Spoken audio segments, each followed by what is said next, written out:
What's up, everyone? It's your boy Chris Purpose, and I'm back, baby. Finally.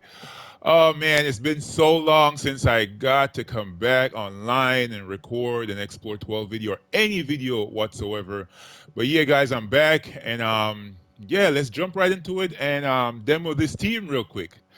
All right, so right here, I'm using a very good mythic troop, which is the Wild King, and I have a team set up all around this very powerful mythic troop. So I'm just going to be going through it here and show you how this team exactly works.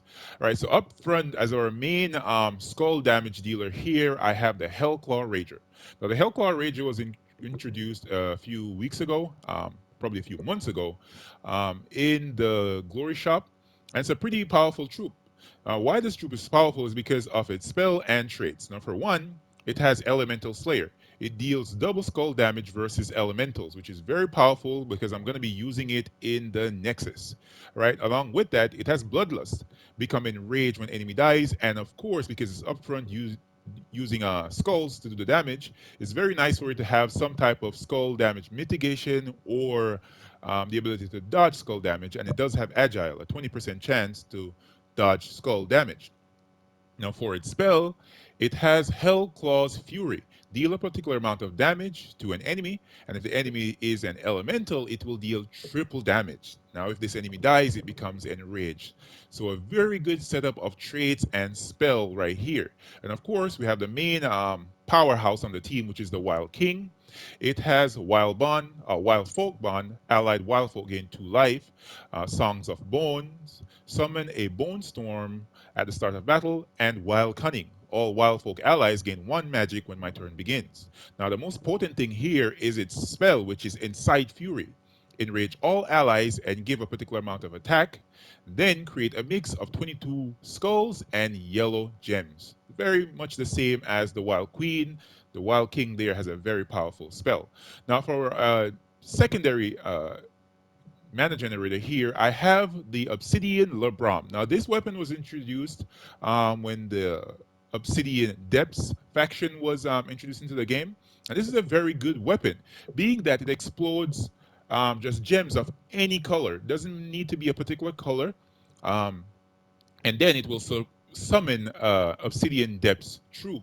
Now, for this weapon in it upgrades, it has lightning, which is deal 5 scatter damage, which isn't very good, and drain 3 mana from the first enemy.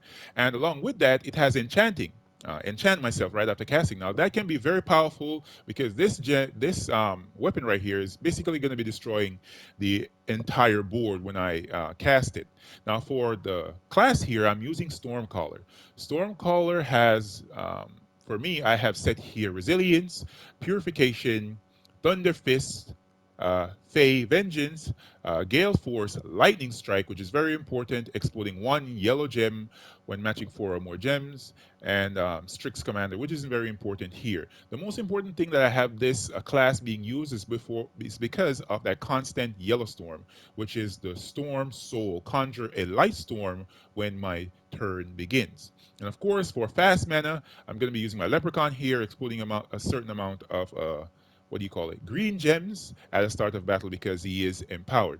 Now for the banner, I'm using the Talon Banner from the Suncrest Kingdom. It is a double yellow plus 1 green and minus blue banner. All right, and of course, I'm using a Anu for a 20% start. Let me go right down there. You see it at the bottom. Now let's hop into this particularly because I'm using this in the Nexus. The Nexus here, majority of the troops from the Nexus are elemental troops. I think over 95% of them are elementals. So HellClaw Rager should have a very good time um, whipping out some damage in this kingdom. All right, so I'm already set to battle 4 here, and I'm just going to go right into it. Now, let's see if we have any 4+ gem matches on the board. No, we do not. Now, let's cast our Leprechaun. Didn't get our troops ready yet, but we should have a good chance of getting them up now. Let's match this down, and right there, we have our Wild King ready to go. But let me match this 4-way gem match first, and now let's cast it. Didn't get a hit, but I'm sure this will kill right here. There we go. And now let's match this one over. There, we got a kill. We have one more elemental right there. Let's kill him off. And now let's match this, and they're dead. So yeah, this is a very powerful team. It's just that sometimes during some battles, you might find that a random gnome or some troop that might pop into the game that isn't an elemental, and it might slow the team down somewhat, but not really, because of course, the Wild King is going to be enraging all allies, which is going to make your troops or your skull damage hit a lot harder. All right, so there we go, casting our Leprechaun. Let's match it over again, and let's see if we can get our Wild King going. There he is ready to go. Let's match this down. Got a lot of yellow on the board, 14. Now let's cast our Wild King. Got a hit.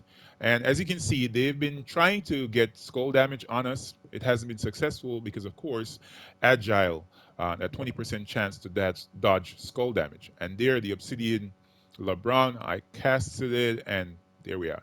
Like a lot of heavy skull damage as a result of that. Now let's see here. Let's see if we can get a big hit. Lost our troop right there, but now let's summon something back, just like that. It's a very good team. You'll never lose using this team, and of course, you know the Obsidian Lirbam is always going to be there to re-summon a troop, just in case you lose any. All right, so let's go back over it again, and let's hop once more into another battle.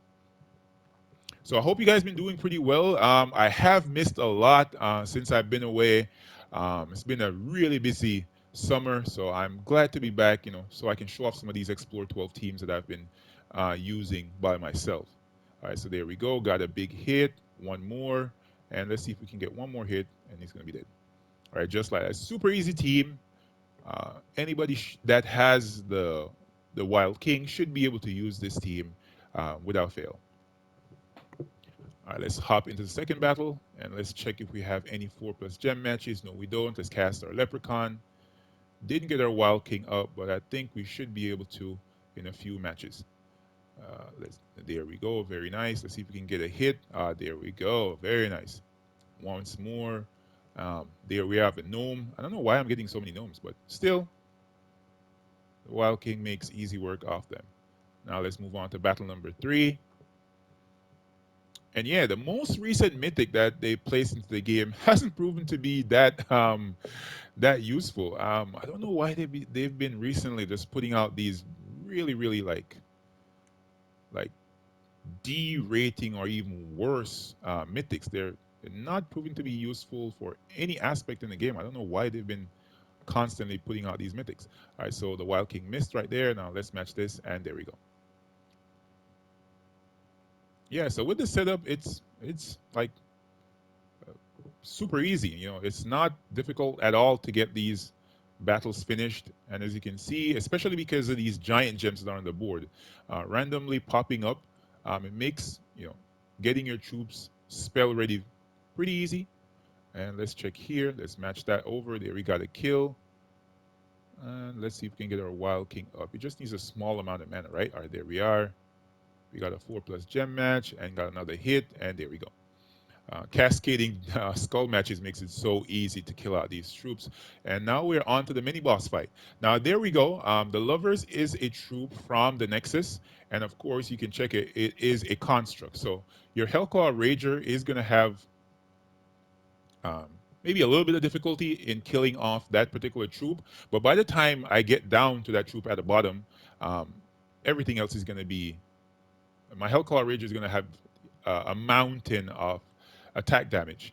You know what I mean? So it's going to be pretty easy to kill that, even with it not being a elemental. And there, he didn't take the skull, and here we go. Nice. All right, and that was a mini boss fight. And now we're back at the mythic boss. See how easy that was? Kalika is the mythic here. And now let's see if we can cast our Leprechaun and get our Wild King up real fast. All right, there we go. And boom, boom. Killed one, killed two. Wild King again.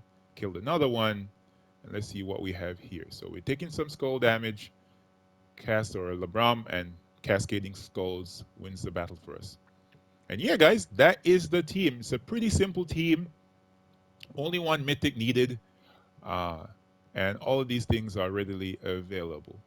And yeah, didn't get anything much in the chest. And yeah, guys, that is it.